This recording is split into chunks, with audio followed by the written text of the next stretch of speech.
تاریخ کے اوراق میں کچھ ایسے لوگ گزرے ہیں جن کی عظمت کا اندازہ اس بات سے لگایا جا سکتا ہے کہ اللہ رب العزت نے خود اپنی آخری اور ابدی کتاب میں ان کا نام لے کر ذکر فرمایا۔ یہ کوئی معمولی اعزاز نہیں، یہ وہ سند ہے جو کسی بادشاہ کی مہر سے نہیں بلکہ خالق کائنات کے کلام سے ملی ہے۔ حضرت لقمان علیہ السلام ایسے ہی ایک بندے تھے جن کا نام قرآن کریم میں سورت لقمان کی صورت میں ہمیشہ کے لیے محفوظ ہو گیا۔ وہ نبی نہیں تھے، نہ کسی سلطنت کے بادشاہ، نہ کسی بڑے قبیلے کے سردار، اور نہ ہی کسی مشہور گھرانے کی نامور اولاد۔ بعض روایات کے مطابق وہ ایک سیاہ فام غلام تھے جو حبشہ سے تعلق رکھتے تھے، ایک ایسے معاشرے میں جہاں اونچ نیچ کا فیصلہ نسل اور رنگ سے ہوتا تھا۔ مگر اللہ کی میزان ہمیشہ سے مختلف رہی ہے، اس کے ہاں وزن صرف تقوی، اخلاص اور حکمت کا ہوتا ہے، اور انہی تینوں کو لقمان نے اپنی زندگی کا اصول بنایا تھا۔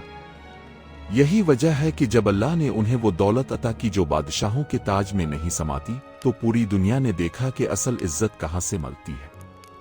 ایک روایت میں آتا ہے کہ اللہ رب العزت نے لقمان کو خواب میں ایک انوکھا اختیار دیا۔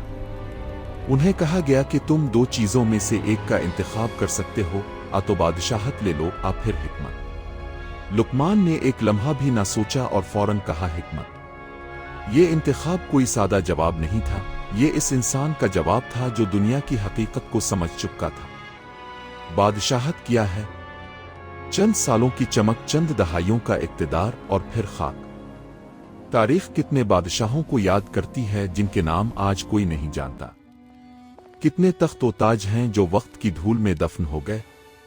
لیکن حکمت وہ چراغ ہے جو صدیوں بعد بھی روشنی دیتا ہے، جو نسل در نسل منتقل ہوتا رہتا ہے، جو جتنا بانٹو اتنا بڑھتا ہے۔ لقمان نے حکمت کا انتخاب کیا، اور اللہ نے انہیں ایسی حکمت سے نوازا کہ ان کے الفاظ آج بھی قرآن کے اوراق میں زندہ ہیں اور قیامت تک زندہ رہیں گے۔ وہ خود تو اس دنیا سے رخصت ہو گئے، مگر ان کی حکمت نے موت کو شکست دے دی۔ اب سوال یہ پیدا ہوتا ہے کہ لقمان کو یہ حکمت کیسے ملی؟ کیا وہ کسی مدرسے میں پڑھے تھے؟ کیا انہوں نے کوئی بڑی کتاب لکھی تھی؟ کیا انہوں نے کسی بڑے فلسفی کی شاگردی اختیار کی تھی؟ ایک روایت میں آتا ہے کہ لقمان سے پوچھا گیا کہ تم اس مقام تک کیسے پہنچے جہاں اللہ نے تمہیں اتنی بڑی نعمت سے نوازا؟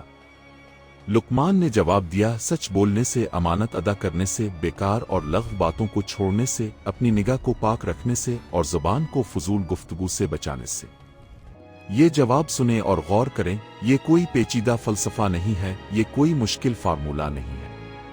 یہ وہ سادہ سی باتیں ہیں جو ہر انسان کر سکتا ہے، لیکن کرتا کوئی نہیں۔ سچ بولنا، ہم جانتے ہیں کہ سچ کیا ہے، مگر اکثر سچ بولنے کی قیمت ادا کرنے سے کتراتے ہیں۔ امانت ادا کرنا، ہم جانتے ہیں کہ لوگوں کا حق کیا ہے، مگر اپنا فائدہ دیکھ کر آنکھیں بند کر دیتے ہیں۔ بیکار باتوں کو چھوڑنا، ہم جانتے ہیں کہ ہماری گھنٹوں کی گفتگو کا 90% بے فائدہ ہے، مگر پھر بھی رکتے نہیں۔ لقمان نے وہی کیا جو اکثر لوگ نہیں کرتے، اور اللہ نے انہیں وہ دیا جو اکثر لوگوں کو نہیں ملتا۔ لقمان کی سب سے بڑی اور سب سے یادگار حکمت وہ تھی جو انہوں نے اپنے بیٹے کو دی۔ یہ وہ لمحہ تھا جب ایک باپ کا دل بولا، وہ دل جو اللہ کی محبت سے لبریز تھا اور اپنی اولاد کو بھی اسی راستے پر دیکھنا چاہتا تھا۔ انہوں نے سب سے پہلے جو بات کہی وہ یہ تھی کہ اے میرے بیٹے، اللہ کے ساتھ کسی کو شریک مت ٹھہرانا، بے شک شرک بہت بڑا ظلم ہے۔ یہ پہلی وصیت تھی، اور یہ صرف ایک نصیحت نہیں، یہ ایک باپ کی وہ چیخ ہے جو سینے کی گہرائیوں سے نکلتی ہے۔ کیونکہ جو شخص توحید کو سمجھ لے، جو یہ جان لے کہ اللہ کے سوا کوئی مدد کرنے والا نہیں، کوئی نقصان اور نفع دینے والا نہیں، تو اس کے لیے زندگی کی باقی تمام اچھائیاں خود بخود آ جاتی ہے۔ توحید وہ بنیاد ہے جس پر ایمان کی پوری عمارت کھڑی ہوتی ہے۔ بنیاد ہل جائے تو عمارت گر جاتی ہے، خواہ وہ عمارت کتنی ہی خوبصورت اور بلند کیوں نہ ہو۔ پھر لقمان نے اپنے بیٹے کو اللہ کی ہماگیر نگرانی کا احساس دلایا۔ انہوں نے کہا، اے میرے بیٹے، اگر کوئی چیز رائی کے دانے کے برابر بھی ہو، اور وہ کسی چٹان کے اندر ہو، یا آسمانوں میں ہو، یا زمین کی گہرائیوں میں پوشیدہ ہو، اللہ اسے بھی لے آئے گا۔ یہ جملہ سنیں، رائی کا دانہ جو کہ اس دنیا کی سب سے چھوٹی چیزوں میں شمار ہوتا ہے، جو ہماری آنکھوں سے بھی مشکل سے نظر آتا ہے، وہ بھی اللہ کی نگاہ سے پوشیدہ نہیں۔